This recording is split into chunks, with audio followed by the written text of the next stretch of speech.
You probably remember Ben Carson. Last week we showed you the 40-minute documentary that he produced to show why he should be the next president of these United States. Now we know why he thinks he should run for the presidency. Let's watch. How is that conversation going with God about this potential presidential run? Has he grabbed you by the collar yet? I read an article about that. I feel fingers, but it's mostly me. I have to be sure. I haven't felt fingers since I pledged that frat in college. I thought you were going to jump. Oh, no. It was the guy. No, I'm going to run for president. Yeah. A few years in that frat. I was feeling, he's worse to worse. I could have gotten in that frat, too, if I'd have just held that egg in my ass 8 seconds longer. I don't think we don't have to worry about anything coming back to bite this guy, because he's crazy. The weird thing about him, as we've said it before, is that unlike the other sort of fringe black Republican candidates who had a total craziness to him, he has the complete craziness to him, as well as most of the white candidates.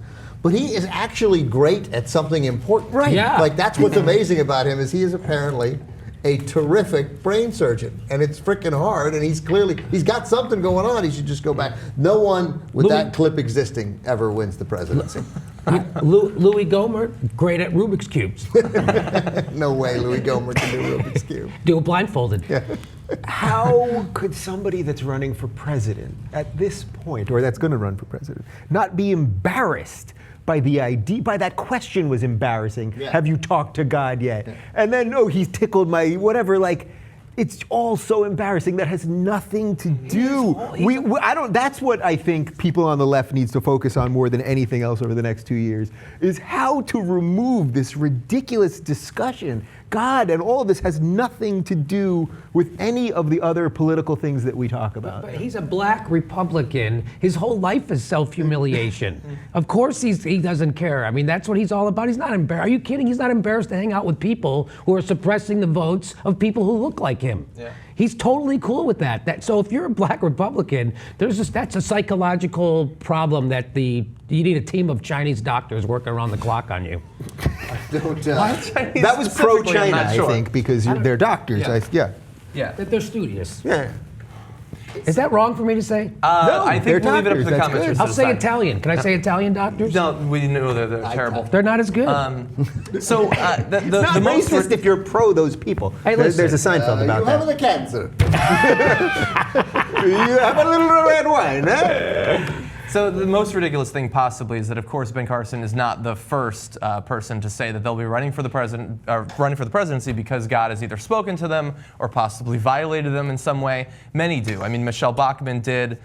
Whoever the pizza guy was back in the last Republican nominating contest said it. Herman Cain. Herman Cain. Exactly. 999. Sarah Palin. I mean, there have been so many, and based on the results of those campaigns, Mike Huckabee too. I mean, based on the results of those campaigns, it seems like if you feel the touch of God before running for the presidency, it might actually be the touch of death. What orchestration is going on here with Ben Carson? Like, who was he doing that interview with? It's obviously some religious network. It's he's trying to introduce himself to people who don't know him. His name recognition is still super low.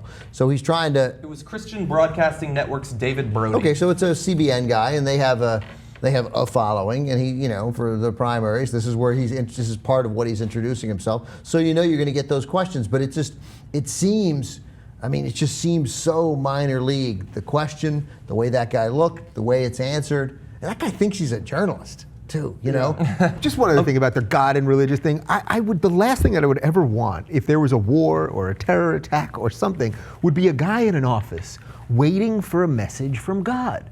You know what I mean? Like, just waiting around for God to tell him what to do. That is not why we vote for these people. Yeah. And apparently they think that they have to tell us that's the case to get the vote. But that suggests, of course, that it's a lack of decisiveness and that you'll wait for an answer from God. Of course, what they do is whatever heinous thing they want to do. And then and then they just lie about it, because of course none of them have had God speak to them. Yeah. You're telling me God didn't tell George Bush to invade Iraq illegally and then order torture to cover it up? That's my take. Yeah, other people may have a different take. But I mean, and it's so disingenuous, it's just stunning that more people of faith aren't revolted by it. I was watching the Raiders and the Chiefs last night, and the Raiders won their first game of the year. They were 0-10, and they beat the Chiefs, who are a pretty good team.